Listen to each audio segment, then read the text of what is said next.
എനിക്ക് ഇതില് ഈ കാറ് മതി. ഇന്നതാ താങ്ക് യു കിട്ടാൻ എത്ര? ഇതിന് 5 രൂപ. കണക്ക് പഠിച്ചിട്ടുണ്ടോ?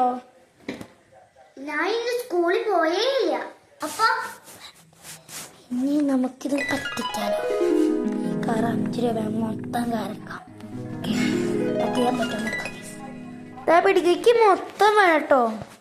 എനിക്ക് മൊത്തം വേണം. ഇപ്പം എത്രയെന്ന് പറയുമോ? ഇതാ പിടിച്ചോ. മൊത്തം എമൗണ്ട് പറഞ്ഞാൽ മതി. ഞാൻ മൊത്തം എടുക്കണേ. മൊത്തം ചേട്ടാ നിക്ക് നിക്ക് നിക്ക്. എന്താണ്?